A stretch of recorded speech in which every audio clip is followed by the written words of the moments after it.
Hello and welcome to Python Programming for Beginners. This is the third video in a series, and this one's entitled Variables. We're going to introduce the topic of variables. If you haven't seen the other ones, don't worry, I'll put a link to the first video in the series at the end of this video. My name's Brian Cafferkey, and I am drinking out of my Star Trek mug today and wearing my Power BI shirt for a change. But you can use Python with Power BI, so there is a relationship. Let's jump in. By the way, please share, like, and subscribe to my channel so that you get notified. Make sure you click the little bell and you get notified of new videos that come out. I'm producing new videos all the time, so this is a good way to keep up and you can follow along with the series. So where are we going in this particular video? We're going to start by talking about what are variables. We'll look at the different types of variables, and then we'll see some code that actually uses variables. And I'm going to talk about the evil of hard coding. Finally, a riveting demo. So let's jump in. So what is a variable? A variable stores a piece of information. And the easiest way to understand a variable is to think of it like your old algebra class, right? X equal, Y equal. And now, granted, that's a bit simplified compared to what computer programs are doing, but it's a good starting point. It's how I started when I first tried to think of what a variable was. And when I started, you really did have to call it a single letter because that's what the programming languages of the time, BASIC, allowed. But think of that like that, like algebra, you're storing a piece of information. And the idea with the variable is it's intended to be reused in the program. Now this provides a lot of flexibility because by having a variable like your name or a balance in an account, etc., you can pass it all over the place and do different actions on it, and you don't have to keep asking for it or retrieving it again. A variable name should communicate what the purpose or what's stored in the variable. So if we look over on the right, you can see there's a variable x equal 5. Now this is not only valid in writing it in algebra, it's also valid in Python.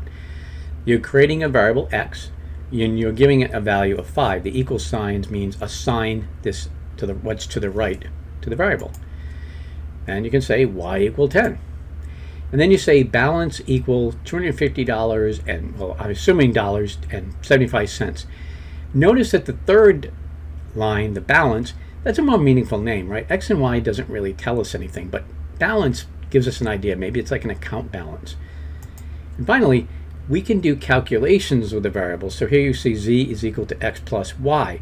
So I don't have to just give it a actual literal value. I can say it's a calculation of some type, or I can even call a function, which we'll talk more about later, but a function could return the value. So there's a lot of ways we can assign a variable a value. So this is a little bit more realistic of an example.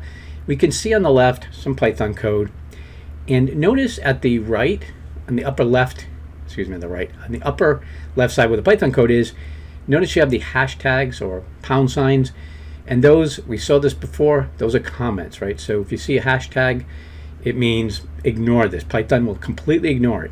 They're there so that you can put comments into your program and explain things like who wrote this, when, why, what does it do. So here you can see it says calculating the area, author Brian Cafferkey.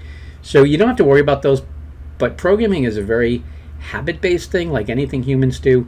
So getting it to good habits is a key to long-term, successful, happy programming. So you want to do things like put meaningful comments in, not just comments, like what your shopping list is, but useful comments. Now we can see here width equal 10. So we're using a meaningful name, the width of something, and height. And we can also see that these are numbers, right? They're not decimals, but you can see they're whole numbers. Python calls those integers, and the type is actually called an int for short. And integers are whole numbers. We can see here area, which is calculated as the height times width. Now you may be a little bit thrown back by the asterisk. Why is it an asterisk? The time sign is an x, right? Well, think about it. We've already seen that we can use x as a variable. So if we were to use x to do the multiplying, the interpreter, my last video I talked about be the interpreter, think of what the interpreter is doing. it's trying to parse through all these words and figure out what you're trying to do. And the X would make it think it's a variable, so it would not understand what you're doing. So instead of using the X, it uses the asterisk. Then the mathematical operators tend not to be letters, so the asterisk is for multiply, a forward slash means divide, an asterisk means to raise it to a power, as we'll see, things like that. So you'll see more about how to use these operators, but for now you can see here that area is height times width. And finally, you can see the print says area is equal, so it's going to print an output line to us that says the area is, and then the value of area. And finally, it's going to say print type width. Now that type function, we'll see a little more of. The type just looks at a variable and tells us the type, because we didn't tell Python what the type should be. Python determines that based on how we assign a value. So we can see here, Python assigned the value here is the width is class int. The int is really the key thing to look at. It's an integer. And you can infer a few things I need to talk about, but names of variables can include letters and numbers, and you can include the underscore to separate multiple words. So we'll see that in a minute, like first underscore name. But those are it. Keep it simple. Don't put any special characters like the asterisk in, or percents, or any other characters, because they'll only cause potential errors. Because these characters, backslashes, a lot of those single special characters, as I look at my keyboard, there's an ampersand, there's all kinds of different characters, there's the pound sign, at sign, etc. Those tend to have special uses in Python. So in variable names, just avoid them. Even numbers you don't really need, and by the way, you cannot start a variable name with a number, you have to start with a letter. I try to stick with letters unless there's a good reason to put a number in it. And Python uses duck typing. What does duck typing mean? Duck typing is Python's figuring out what type of variable you need. So it's kind of got this idea, walks like a duck, talks like a duck, must be a duck. And the idea here is, if you've, in this case, you can see on the left, we've assigned whole numbers. So Python's assuming, well, you gave me whole numbers, so I'll assume you want this to be an integer. And variables need to be initialized before they're used. Now, initialize is a programming term, meaning it needs to be given a value, some value.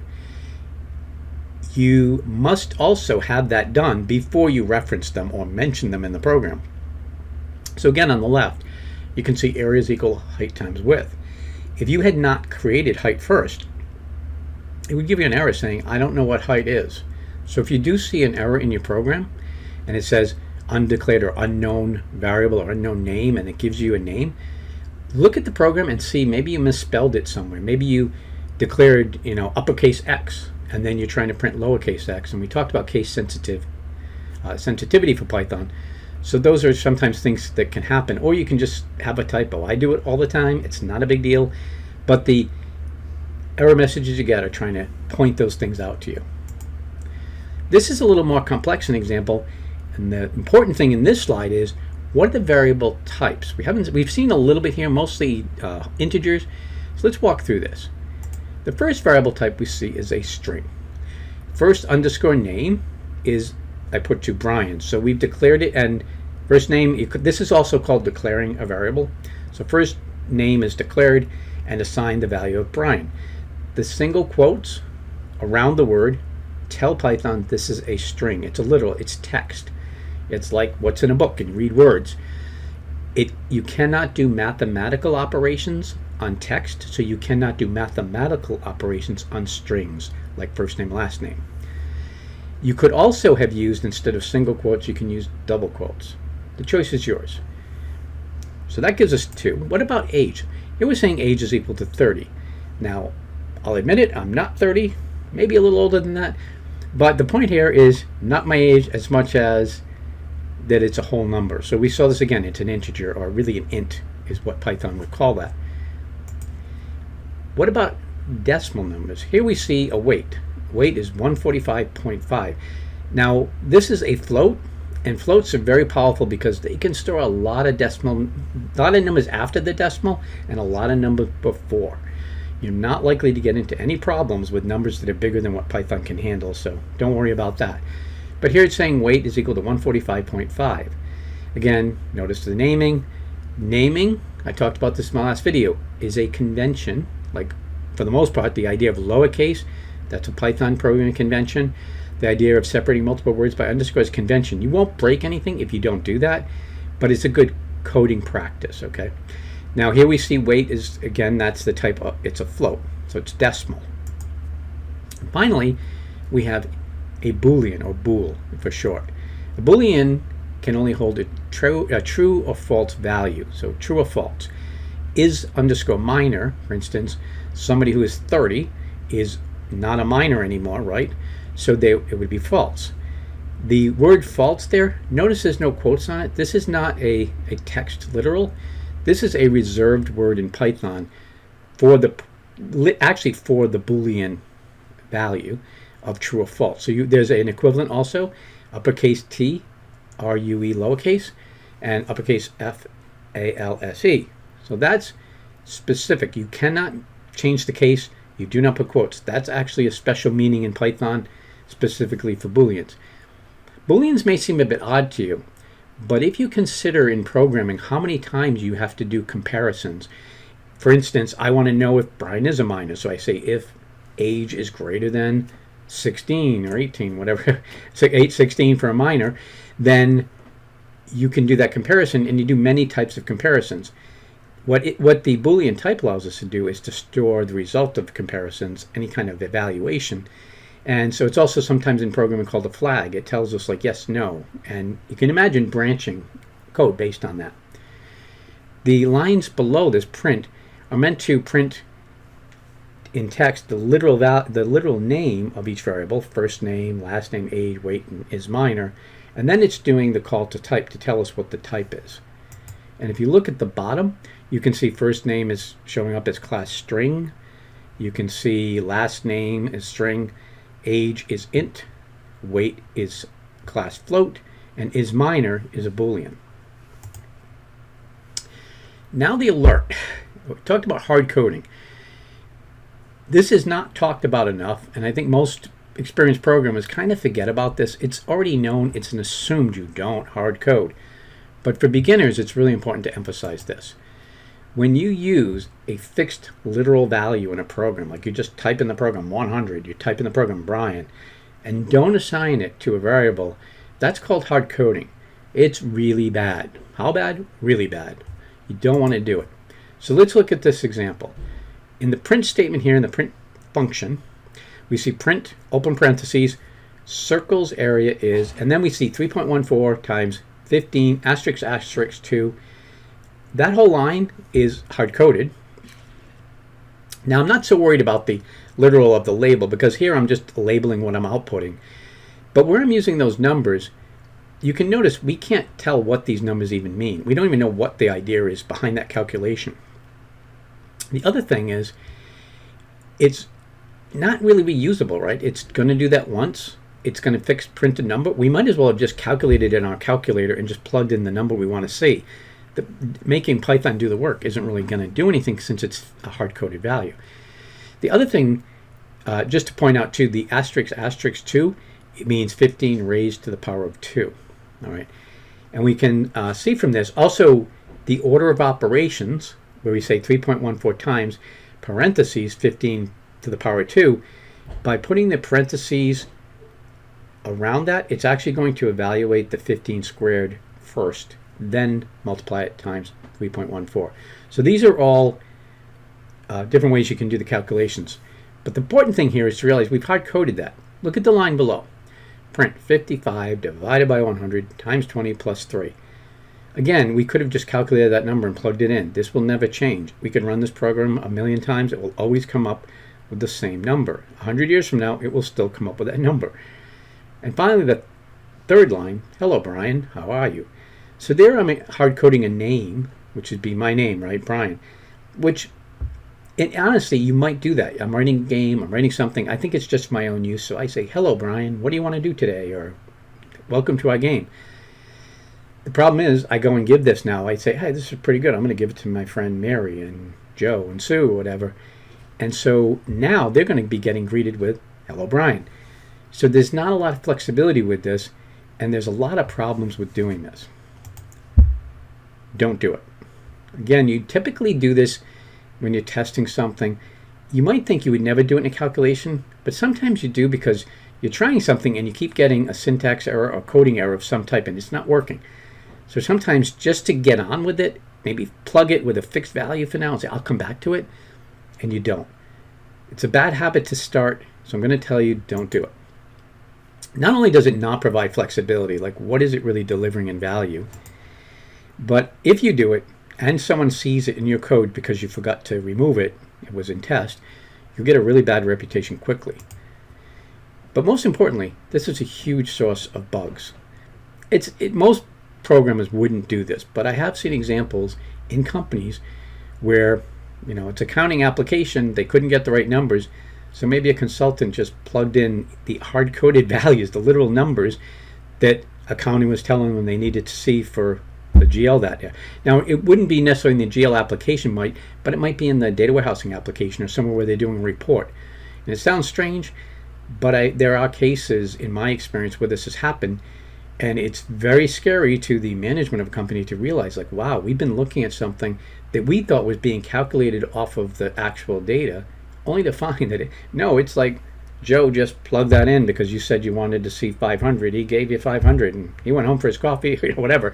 So be really careful about that. Don't do it. It can cost a company a lot of money, and guaranteed if it goes into production that way and someone discovers it and it's not a trivial thing like you were just printing debugging messages, you could be fired. Back to our story. Okay, and we're at the command prompt. What I want to do here is I want to run Python. You can use PowerShell or you can use the Windows command prompt if you're in Windows. If you're in Linux, in those places, just use whatever command line is appropriate for you. And I demonstrated this in my first video. What I'm going to do here is just kind of walk through using Python. So I can type in Python, and what I get is it tells me the Python version 3.8.3. Should be able to see that right here. And some other informational messages, and I'm in the Anaconda distribution. And what I want to do now is I'm going to just do what we talked about. We're going to say 66. Okay. I can print x. I can then say x times 3, and it prints it. I can then say y equal 2. I can say x times y. And so it's kind of like a little calculator here. Now if I were to say type x, tells me it's a class int. Now what happens here though? If I say z is equal to x times 0.3, okay, oops, z is 19.8, it's a decimal. So I should expect that would be a float. Oh, excuse me. Don't try that at home. So z, and you see it's a float. What happened here? Because I multiplied x times a decimal number, again, the duck typing, Python said, well, if you're multiplying an integer times a decimal, I'm assuming you really expect to get a decimal back. Now, the interesting thing is, even if I do something like this, so let me do this again. I'll say z equal x times, this time I'll just say 1.0. And if I do, and by the way, I can press up arrow when I'm in the editor here, or the command prompt, and it will go back to my previous command. So type z this time, and it's a float again. Here's the strange thing though, 1.0 is just the same as 1, right? So if I say z equals x times 1.0, why wouldn't it just keep it an int? Well, the answer is because Python's inferring something. It's inferring that because you included a decimal point in the calculation, that's relevant, and there could be decimal points in the future. So it's going to cast this, it's called. It's going to type it as a float. So be aware of those things. And you can see, and I could just as easily with other variables, I might say name equal Sue. That's sure, Sue. And name, and again type, it's always good to see string. So the other thing I forgot to mention here, but I want to make sure I point out, variables are, you actually don't change the variables, but when you want to change something, like I say, oh, I want z now to be Brian, Python says, sure, I can do that. What it's really doing is it's kind of destroying the previous z and creating a new one and saying, here you are, here's Brian. You don't have to worry about that. In your program, it takes care of all that. Python will do that all for you. But there are languages where that's not possible. Once it's whatever it is, it doesn't change. And that's why the dynamic typing of Python makes it a lot easier to code with, because you don't have to, you can just on the fly change things to whatever you want. All right. Now, some people would say that is also one of the challenges to Python in terms of you can get bugs because sometimes bad values get in, but that's a lesson for another day. All right, now that we've done a little in here, I want to get out of this. So I'll type in quit, and that will get us out of the Python interpreter or console. And what I'm going to do now is go into to idle, named after Eric Idle from Monty Python. And let me maximize this. We've seen some examples already. I'm going to give you a challenge, which is I'm going to show you a program which is a lot to look at. Before I walk through this, I want to give you a few caveats. One, if you don't understand everything, don't worry. We're going to do more videos and more lessons, and I will cover everything that I'm covering here. I'm bringing it in because I made a promise in the first video that I would create relevant programs, things that make sense. And to just show you X, Y's, and things like that without showing you how you would use it, it reminds me too much of grammar school when you're sitting there and you say, well, I'll never use this stuff. And that can happen in programming. You sometimes look in X, Y, why does this matter? So this program will give you a simple but kind of, I think, reasonable idea of how this is working. So again, good practice. I put some comments at the top of the program. And the purpose of the program, and by the way, I always look for purposes in programs if I've never seen them, like what is this? So here it is. Evaluate if the area will fit my couch. So I have a problem. I want to look around at different apartments, but I want to make sure I have a very large couch. I want to make sure that I can fit that couch in the living room. So I wrote a little program that's going to prompt me for the information, and then it's going to tell me if I can fit the couch in the new living room I would go to. So I'm going to go to run module, and here it is. Now, first thing, it's going to ask me my name. I don't really have to, but I just wanted to include a string. So I'll say my name's Brian. Maybe I give it to someone else, but this is so I can include a string. Input. So the width of this, we'll say the width of the room is 10 feet. The length of the room is 6 feet. It's a very small living room. The area is 60. And you can see here, is the area large enough? False. You might have think, did I use a Boolean to show false? I did. But this is the program, right? So I've asked name. Probably a better thing would be ask, what's the name of this building? So you could give it a name like, the luxury condominium or whatever. And then you go through this process. But you can see there's some value to this because I might actually have a program like this so that when I'm quickly looking at different apartments, I can figure out based on the dimensions of the living room if it will work for my needs. It could be a bed in the bedroom or anything else. All right, so hopefully that's relatively useful, but let me close this for a minute and walk through the program and what I'm doing. So I'm going to create a variable name, and I'm going to get the input here. I'm going to say, what is your name? So the input function, really important word, function. Say it with me, function. A function does what it sounds like. It does a task. It does something. It has a purpose. And in this case, the function input is designed to allow someone to enter something at the keyboard. So my program can say, please enter something, and then I can use it. So we've seen this all the time. Enter your name, enter this. That's what the input function does. Functions always are followed by an open parentheses. And at some point, there will always be an end parentheses. Say it with me, beginning, end. These are like bookmarks, right? You got a beginning and end bookmark. You may have nothing in between those parentheses, or you may have different values, and those are called parameters. So when you include things in between the parentheses, they're called parameters, or very often in Python, they'll call them arguments, which are another word for parameters, which is information you pass to the function to specify things you want that function to do, or what it should be doing the task on. So the input, what is your name, is going to ask somebody for input, but it's going to display the message, what is your name? Otherwise, they've just got a blank spot and it just waits for them to type. So this way it says, what is your name? The cursor is placed straight after that by Python, and I entered like Brian. Great. Then we want to do the input, enter the width in feet. Now here's a trick, and a problem, I guess, with the input function. No matter what you enter, it could be numbers. You can enter 10.052. Doesn't matter. It's always going to return whatever you enter as a string. All right, it's really important. So that presents a problem. I can't use a string because I want to do some math on this, and I can't do math on a string. That's not a problem. That's an opportunity for a solution. So let's look at our solution. I'm going to take what's being returned by the input function, in other words, what the person entered, and I'm going to wrap that in another function. And I'm going to wrap it in a specific function called int. Does that sound familiar? Int. If you're wondering, could that have to do with the integer? You'd be right. So int says whatever is in the parentheses should be converted to an integer.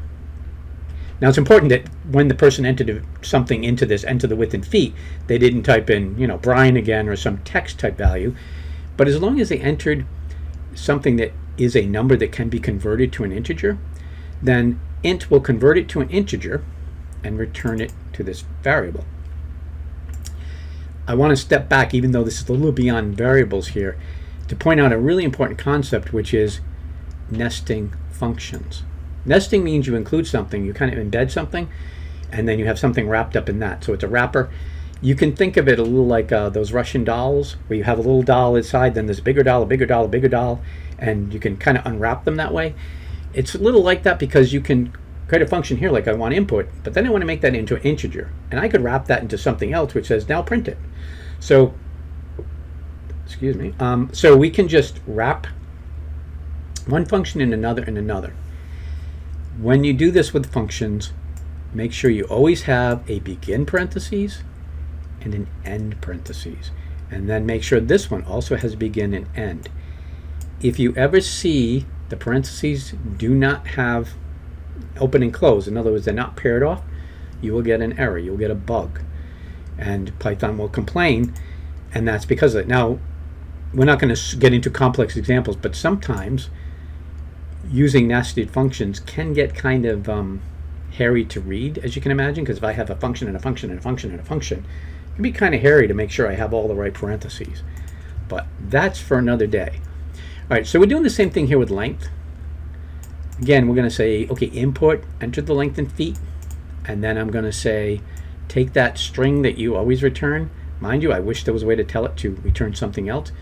I'll research that. Maybe there is. But right now, I'm just going to turn it into an int by doing this conversion.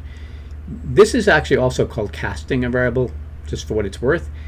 If you see something like cast it to, it means take something that you get as one type of value and turn it into another type. And here, we're doing that, we're turning it into an int.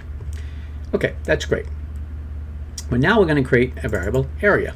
We're going to multiply the width times length to get the area.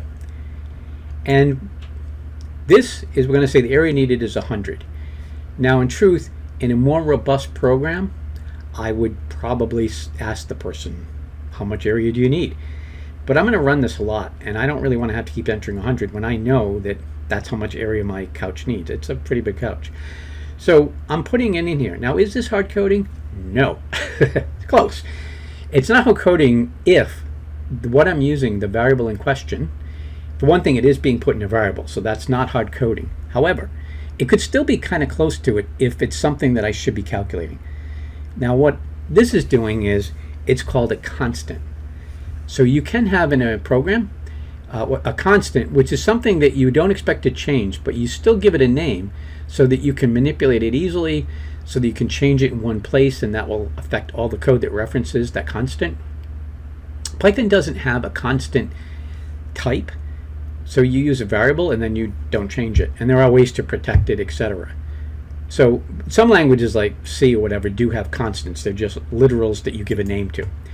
So we've got this a pseudo constant, a variable that's going to hold the value of the area we need, and then we've got this new variable. We're going to say will fit couch. Well, it's saying area is greater than area needed. Now, this is kind of interesting and kind of a cool thing and good to get used to. But all I'm really doing is saying area greater than area needed, meaning if area here calculates to a value which is greater than the area needed here, what do you think that's going to return? Well, it turns out that it evaluates the condition, and it's either come back and say, yes, the area is greater than area needed, returns true. No, the area is less than or equal to area needed, returns false. That false true will come back and be stored in will fit couch. So really important here, I gotta fit my couch.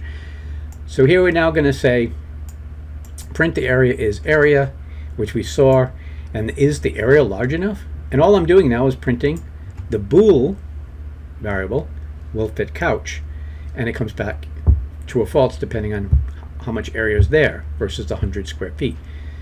So that's the thing. Now I could have just put 100 here, but imagine this program was thousands of lines and I'm doing lots of calculations and I'm often using this area needed.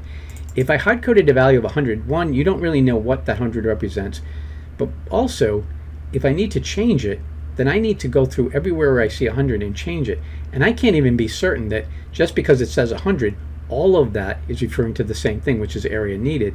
So by using this variable, it actually makes it easy to read, easy to maintain, and avoids a lot of bugs. So that's a lot to take in. Don't worry too much if that was a bit much, because I was really here to talk about variables, but I'm trying to provide a larger context in how variables would be used.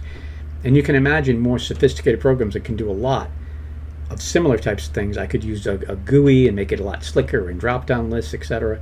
But this gives you an idea of how that works.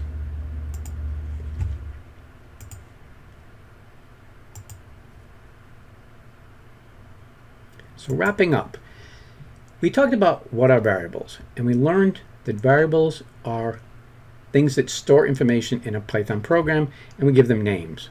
And we said they're similar to thinking of like algebra, x equal 5, y equal this. Similar idea, you give it a name and you store something in it. And that's the idea really here.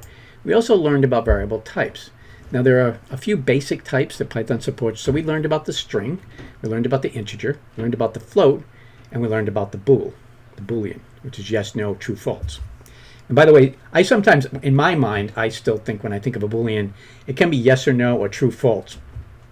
And very often people even think of 0 or 1. Because notice, I mentioned in the first video that computers only speak in binary, which is all 0 and 1, 0 or 1. So a boolean is really representing that binary, yes, no. Using variables. So we looked at some code demonstrating the use of variables. We talked a lot about naming conventions, lowercase, separating multiple words with an underscore, things like that, and how to assign them, using calculations and things when we're assigning values, and also using the different types. And we even saw about how types can be changed on us. Talked about hard coding and why it's a really bad idea to just put literal values in a program. Even if it's not going to change, at least put it in a variable anyway, and then just reuse that all over the place. It's going to save you a lot of grief. And then we had a riveting demo where I walked through a more complex example where we input our name, we input the length and width of an area. We imagined a living room in a prospective apartment. And then we said, is it enough room for my couch? To kind of give us an example of how we might use this. So I want to thank you for watching this. Put in the comments what you thought, if it was helpful. It's very preliminary, I understand. We're going to get into a lot more depth on this and get a better exploration and understanding of how to use variables. So thank you for watching. Please share, like, and above all, subscribe and turn on notifications so you get notified of more videos. And thank you.